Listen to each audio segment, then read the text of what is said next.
ఒకటి చెప్తారు పూర్వజన్మకృతం పాప వ్యాధులు చేస్తే కనుక దానివల్ల మనం సజ్జనంగా చేయాలి అనేది ఉంటుంది. ఇంకా అన్నిటికంటే మెయిన్ ఏముంటుంది ఆయుర్వేదంలో సజ్జన చేయాలి, అది కూడా ధనం ఆశించి చేయకూడదు ఒక పాయింట్ ఉంటుంది ఆయుర్వేదం, అది ముఖ్యమైన పాయింట్. ఇంకా ఆ సజ్జన చేయాలని ఒకటి ఇట్లా. అయితే ఇప్పుడు ఈ రోజు ఏమైందంటే వెనకటి ఏమైందంటే మనకు ఇండ్లు తక్కువ చెట్లు ఎక్కువ ఉంది. మీరు పేషెంట్ ఇంట్లోకి వస్తే ఇచ్చేకపోతే చెట్టు దొరికేది. అప్పుడు ఆ చెట్టు మీకు వచ్చి పసలు ఆకు ఏదో రోజు ఇచ్చేస్తే అతను రోగ నివారణ అయిపోయింది.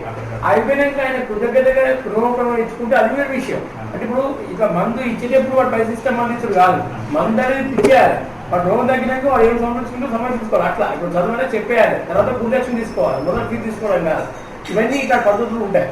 అయితే నేను అలాంటి పద్ధతుల్లో నమ్మిన వాడిని చేయాలనుకున్న వాడిని కనుక అయితే వైద్యాన్ని విస్తరించాలనే పాయింట్ ఆఫ్ వ్యూగా ఈ ఎన్హెచ్ కార్డ్ ప్రవేశపెట్టాను.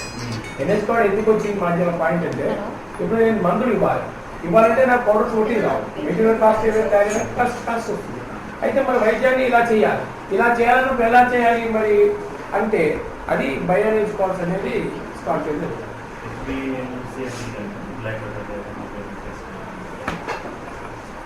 నాన్ డయాబెటిక్ 4.5 అయితే మీకు 9.5 రిస్క్లోనే వచ్చేసింది. పేర్ కంట్రోల్లో వచ్చిందని ఇప్పుడు రిస్క్ దగ్గరలో ఉన్నాను. టోటల్ కొలెస్ట్రాల్ ఇది లిక్విడ్ ఒకటి ఇదే చెప్పి 90 చేశాను. ఓకే అయితే ఓకే, ఇక మళ్ళీ 6 months నాకు అవసరం లేదు.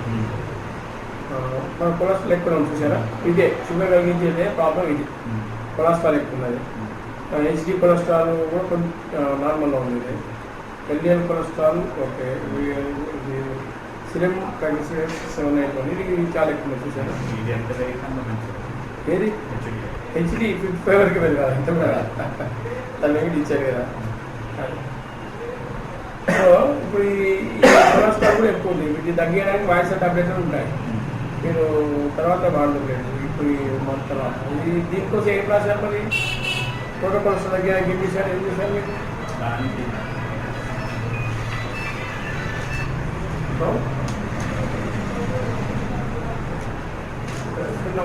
ఓకే ఒక పని చేయండి. ఇప్పుడు ఈ మెడిసిన్స్ ఆపేశారు కదా, ఇప్పుడు స్టార్ట్ చేసినాక 1 month మళ్ళీ ఒకసారి ఈ కొలెస్ట్రాల్ చేయించారు.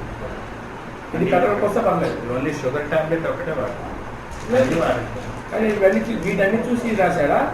ఇవన్నీ చూసి రాశాడు కదా, ఇవన్నీ చూసినప్పుడు ఇవన్నీ వాడండి. మళ్ళీ రిపోర్ట్ నార్మల్ వచ్చేదాకా వాడాలి. రిపోర్ట్ నార్మల్ రాలేదనుకోండి, 1 monthలో రిపోర్ట్ రాలేదనుకున్నప్పుడు అప్పుడు ఏం చేద్దామంటే నేను ఇస్తాను. ఇది చిన్న మీకు ఇచ్చిన ఇది ట్రీట్మెంట్ కాకపోతే నేను ఇస్తాను. ఏదో పని చేయాలి. ఇప్పుడు లిక్విడ్ ప్రొవైడ్ ఒకటి తీసి దాన్ని బట్టి మందులు వాడుతుంది. షుగర్ది వాడుతూ బెస్ట్, షుగర్ది వాడుతూ లిక్విడ్ ప్రొవైడ్ వద్దు. ఈ కొలెస్ట్రాల్ ఒకటే ఇంపార్టెంట్ మెయిన్. ఇది కొలెస్ట్రాల్ చేయించండి. ఇది కొద్దిగా ఇమ్యూనిటీ ప్రాబ్లం వచ్చేది, అంటే హై రిస్క్లో ఏం లేదు, కానీ ఇది ఒక్కటి చేయించండి. మొత్తం లిక్విడ్ కూడా అవసరం లేదు, కొలెస్ట్రాల్ చేయించని చెప్పండి. అది కనుక కంట్రోల్ లేకపోతే దాన్ని నేను నా దగ్గర మెడిసిన్ ఉంది అంటే నేనే ఇస్తాను. కాబట్టి మీరు అవి తక్కువ రేట్లు వస్తాయి, ఏవి వాళ్ళేవి తక్కువ రేట్లు వస్తాయి. బాగా కొలెస్ట్రాల్ తక్కువ రేట్స్ టైంలో ఇది బ్లడ్ సర్క్యులేషన్ ఇంప్రూవ్ చేస్తుంది. అయితే మీకు ఇమ్మీడియట్ ఎనర్జీలో ఇప్పుడే చేంజ్ కనిపిస్తుంది. ఒకే చూపిస్తాం ఒక్క నిమిషం. Final medicine